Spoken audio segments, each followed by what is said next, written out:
T'as déjà remarqué que quand il vient de pleuvoir ou que quelqu'un vient de labourer la terre, il y a une odeur particulière et qu'en plus de ça, cette odeur te fait du bien? La réponse est neurobiologique et elle remonte à avant l'apparition de l'Homo sapiens.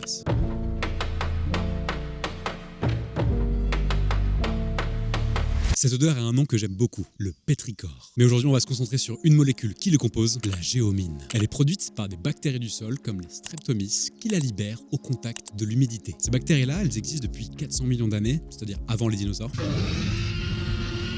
Et elles ont été présentes sur la totalité de l'évolution des vertébrés terrestres jusqu'à nous.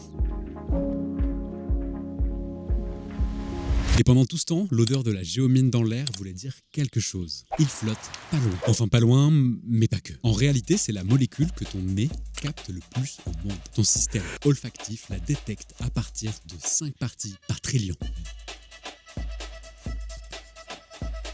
Ça veut dire 5 molécules de géomine dans 1 trillion de molécules d'air, soit une sensibilité 500 fois supérieure à celle du requin pour le sang.